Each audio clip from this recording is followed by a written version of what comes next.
Materia química culinaria, en cocina y en pastelería.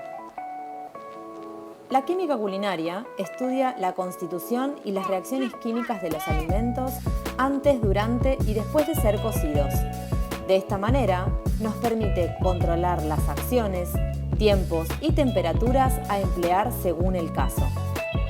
Es la manera química de ver qué sucede en nuestras cocinas cuando batimos, mezclamos, maceramos, hervimos u horneamos los alimentos de cada día. Este tipo de estudio nos permite comprender los porqué de las recetas, los detalles que pueden facilitar una elaboración o arruinarla irremediablemente, y lo que hace introduciéndonos en el mundo de la composición de los ingredientes o mostrándonos cómo se ven afectados por los procedimientos que aplicamos, tanto si estamos preparando un simple huevo duro, un bife a la plancha o una espuma moderna salida de un sifón. Transferencia de calor. La conducción o contacto es el paso del calor a través de un sólido al alimento o de un sólido a otro. La convección es el paso del calor a través de los líquidos y gases. La radiación es la transferencia del calor proveniente de un objeto caliente en línea recta. En el apunte teórico encontrará varios ejemplos. Soluciones. Una solución es un material en el que iones o moléculas individuales se dispersan en un líquido, es decir, la mezcla de un soluto y un solvente. Bueno, vamos a ver de la clase de química los solventes y el soluto. Vamos a ver cómo mezclar o diluir un ingrediente dentro de otro, ¿sí? Tenemos acá agua, que sería nuestro solvente, y por ejemplo a uno le voy a agregar sal, que sería nuestro soluto, y vamos a mezclarlo para ver si tenemos una disolución o una solución. A mezclar el agua con la sal se disuelve y ahí tenemos una solución o disolución estable, ¿sí? En el caso de querer medir el pH, el potencial hidrógeno, que luego vamos a hablar de eso, acá estaríamos rondando un potencial de 7, ¿sí? Por otro lado, voy a mezclar polvo de hornear también con agua y vamos a ver si tenemos una disolución. Por el momento el agua se va a volver blanca porque el polvo de hornear es una mezcla de acidez con almidón que luego en el horno a través del calor va a hacer efervescencia. En este caso, como el polvo de hornear tiene un poco de acidez, si medimos el pH o potencial hidrógeno, tendríamos un pH menor a 7. Me va. Y por otro lado, vamos a mezclar, vamos a agregar un poco más de solvente, de agua, y lo voy a mezclar con bicarbonato. Ahí está. Para ver si tenemos disolución. Seguramente vamos a tener disolución. Luego de un reposo el agua se va a volver translúcida, igual que la sal o el azúcar. Pero acá si medimos el pH o potencial hidrógeno vamos a tener alcalinidad, o sea, un número superior a 7, que en próximos capítulos vamos a ver unos gráficos. Bien, entonces acá tenemos lo que es un ejemplo de soluciones y ahora vamos a ver un ejemplo más. Vamos a ver un último ejemplo. Voy a agregar un poco de acheto balsámico. Por ejemplo, podría agregar agua y tendríamos otra solución más, también estable, con un pH ácido, o sea, inferior a 7. Pero en este caso, en vez de agua, vamos a agregarle a nuestro vinagre, en este caso acheto balsámico, aceite, ¿sí? El aceite, como verán, queda flotando en la superficie sobre el acheto o medio acuoso. Y acá no tendríamos en realidad una solución o disolución, sino que tendríamos algo que se llama una suspensión. Si yo mezclo el acheto con el aceite, se van a ir formando burbujitas, Esas burbujas o globitos son el aceite que se meten dentro del acheto balsámico. Si yo mezclo el aceite y el agua, o el acheto balsámico o el vinagre, podría ser jugo de limón, por ejemplo una vinagreta, se va a mezclar, ¿sí? No sería estable, esto no es una solución, es una suspensión, que luego en próximas clases vamos a hablar como una emulsión. Si yo dejo reposar el acheto y el aceite, en unos minutos se va a separar, ¿sí? Entonces vamos a ver ahora en unos minutos el resultado de las 4 mezclas. Bueno, tenemos acá el agua con bicarbonato, el agua con sal, están transparentes, no se ven partículas sólidas, dispersas. Tenemos solución, acá tenemos el aceite que se separa del vinagre, esto no es una solución, dijimos suspensión o emulsión, esto no es estable. Y acá seguimos sin disolver, el agua todavía no se vuelve translúcida, hay almidones, tenemos efervescencia, acá no tenemos estabilidad, no hay una buena solución o no hay una solución. La barra de potencial hidrógeno o pH que nombrábamos hace un segundito en las soluciones, disoluciones y en la suspensión nos indica a través de estos números 7 neutros, por ejemplo cuando mezclamos el agua con la sal o el azúcar, siempre el número es aproximado, puede ser un poquito más, un poquito menos. Por ejemplo el agua con bicarbonato tenemos alcalinidad, o sea que subimos la barra hacia el 14. Y por ejemplo donde teníamos el aceite con el acheto, o podría ser agua con vinagre, tendríamos un pH ácido, en donde iríamos del 7 hacia el 0, ¿sí? ¿Para qué sirve una barra de pH en la cocina, por ejemplo? Sería para saber, una conserva si va a durar en el tiempo o no. Por ejemplo, uno hace una salsa de tomate, la quiere envasar y saber que no se va a echar a perder, tendríamos que buscar un pH o una acidez que ronde entre el 4 y el 5, ¿sí? Otro ejemplo sería en los productos, los embutidos, los jamones, los fiambres, también se busca este pH, que esa acidez lo que hace es mantener alejada por mucho más tiempo a las bacterias. Ese sería un ejemplo de potencial hidrógeno. Pasemos ahora a los vegetales. Estos son plantas cultivadas por el hombre para su consumo. La clasificación más común es de acuerdo a la parte de la planta a la cual pertenece y se consume: raíz, frutos, brotes, tallos, hojas, flores o vainas. Contienen en general un 80% de agua y eso los hace altamente sensibles a las temperaturas ambientales altas y bajas. Los vegetales contienen pocas grasas y proteínas y comparándolas con las frutas tienen menos azúcar y más almidón. El almidón de las verduras se transforma en glucosa durante el almacenamiento a temperaturas inadecuadas. En las frutas, el almidón se transforma en fructosa y en sacarosa durante la maduración, proceso muy favorable. Las verduras contienen almidón, sales minerales, azufre, vitamina C y en general las frutas son más ácidas que las verduras, con excepción del tomate, que tiene un pH 4. Hablemos ahora de los pigmentos. Estos son los responsables de los colores en cualquier sustancia. Muchos de estos pigmentos se encuentran en los vegetales, en pequeños paquetes alrededor del borde celular.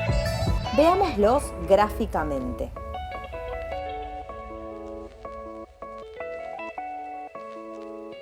Bueno, vamos a ver ahora los pigmentos de los distintos vegetales. Tenemos aquí como ejemplo hojas de color verde, como podrían ser perejil, acelga, espinaca, una radicheta, una rúcula, que es el pigmento clorofila. Luego vamos a cocinar cada uno para ver cómo reacciona. Tenemos por acá de color naranja, por ejemplo, una zanahoria, un zapallo, una calabaza, donde tenemos carotenos o carotenoides. Luego también vamos a cocinar un poco. Y tenemos aquí la remolacha de colores violetas o violáceos, que sería la antocianina. Ahora vamos a ver un poquito qué pasa al cocinarlas, ya sea con agua y vinagre, o agua con bicarbonato, y les voy a mostrar también cómo extraer el pigmento de cada uno. Voy a hacerles un ejemplo con el perejil y les voy a mostrar cómo extraer la clorofila. De la misma forma podemos extraer carotenos o antocianina. Vamos a ver cómo extraer la clorofila. Por ejemplo, voy a mixear ahora perejil con muy poquito de agua. Si quisieran extraer, por ejemplo, el caroteno de una zanahoria, necesitan zanahoria rallada en cantidad, no mixear. Y en el caso de la remolacha también necesitan rallarla y no mixearla. Solo vamos a mixear aquel vegetal de color verde y ahora vemos cómo seguimos.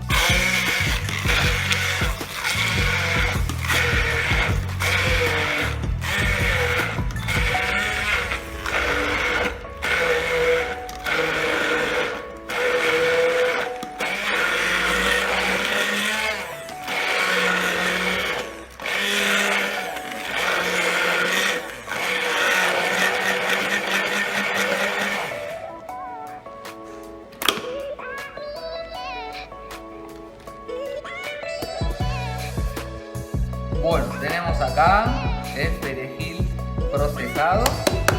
Vamos ahora a extraer su jugo en la parte líquida con un lienzo. Hay que apretarlo bien. Y este líquido lo tenemos que llevar al fuego hasta que hierve.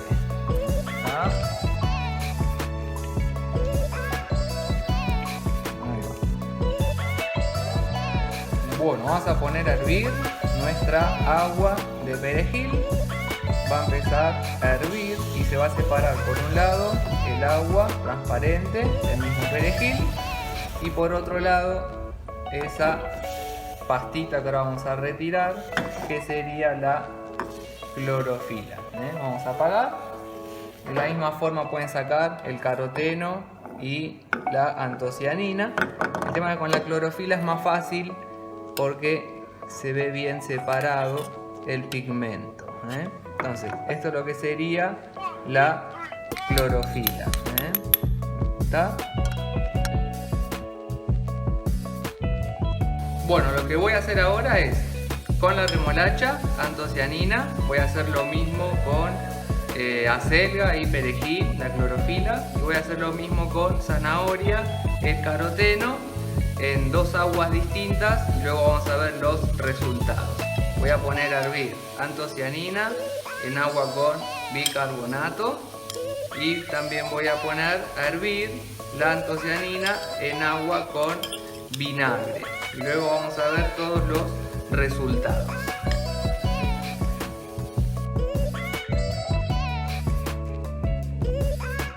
Bueno, tenemos acá algunos resultados de cocción. Teníamos la clorofila que habíamos extraído al principio para mostrar cómo extraer pigmentos simplemente. Y acá tengo clorofila hervida muy poco tiempo, lo hervimos unos 10 segundos. La idea es ver cómo reacciona su color, su pigmento. Fíjense, se mantiene bien verde. Acá herví un poco de acelga durante 5 minutos. Fíjense cómo la clorofila se degrada o pierde demasiado su color. Entonces conviene clorofila, cocciones bien cortas, bien rápidas. Tenemos acá zanahoria que hervimos con bicarbonato, zanahorias que hervimos con vinagre. Podría hacer lo mismo con sal, es simplemente para ver cómo reacciona. Fíjense que guardé el agua de cocción y no ha cambiado de color, ¿sí? Acá lo que tenemos es que el carotenoide es súper resistente a las cocciones, ya sea cocciones largas, cocciones cortas o con agregado de medios ácidos o alcalinos.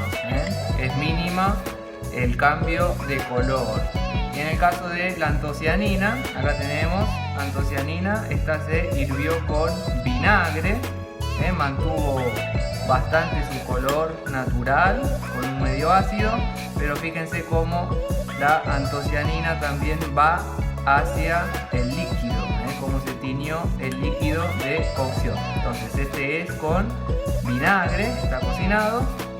Y acá tenemos uno cocido con bicarbonato. Y fíjense cómo se malogró el color de la antocianina, se volvió verde.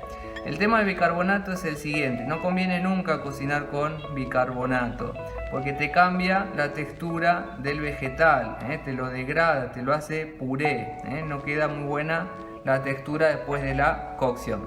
Entonces tenemos acá unos ejemplos de pigmento y cómo reaccionan a la cocción. Pardeamiento enzimático u oxidación. Es la transformación de compuestos fenólicos en polímeros coloreados y ocurre cuando son liberadas las enzimas por efectos de cortes, golpes, lavado, exceso de maduración, y para su formación es imprescindible oxígeno y humedad. Provoca colores pardos, rojizos o negros y se produce solamente en frutas y verduras. La textura de las frutas tiende a deteriorarse si se las almacena durante mucho tiempo en condiciones de temperaturas ambientales. El nutriente más valioso de las frutas es la vitamina C, ácido ascórbico, y a menos que estén a temperaturas de refrigeración, la vitamina C se pierde durante el almacenamiento. La acidez de las frutas ayuda a retener la vitamina C, pero en algunos casos la pérdida es absoluta. El pardeamiento enzimático puede ser beneficioso en algunos procesos de tratamiento de la fruta, que se da con mayor importancia en el deshidratado de frutas tipo pasas, uvas, dátiles, y para la extracción de jugo de la uva en los procesos de vinificación. Veámoslos a continuación. Bueno, vamos a ver ahora las enzimas de pardeamiento, o vamos a hablar un poquito de por qué se oxidan algunos que otros productos. Por ejemplo, tengo acá una manzana roja que la vamos a rallar y vamos a ver cómo reacciona en un instante con el oxígeno, ¿sí? Entonces tengo acá ejemplo número 1, una manzana roja rallada. Vamos a dejar un poquito en una mezcla de agua con vinagre, podría ser jugo de limón o ácido ascórbico, y por otro lado vamos a rallar una manzana verde, y vamos a ver luego los resultados. ¿Está? Bueno, vamos a dejar reposar.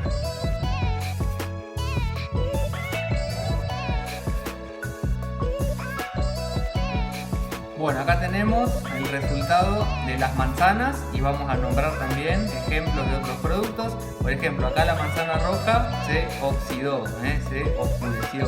No pasaron ni 5 minutos.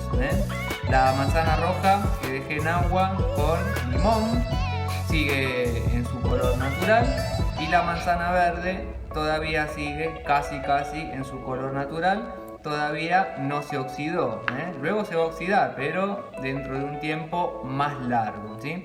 ¿Qué es lo que pasó acá? Los productos que se oxidan, como por ejemplo podría ser una papa, unos champiñones, también una palta, se oxidan porque tienen enzimas que se llaman enzimas polifenólicas, que tienen fenoles que en contacto con el oxígeno se oscurecen o ennegrecen. Por ejemplo, uno corta papas, también se oxida, las deja en agua y no se oxidan. Las dejo en agua con un medio ácido y se mantienen blancas por mucho más tiempo. Entonces, ¿qué es lo que queremos lograr acá? Lo que necesitamos saber es que con un medio ácido o agua o frío, inclusive hasta con la cocción, evitamos que esas enzimas se sigan oscureciendo. Pasemos a la gelatina.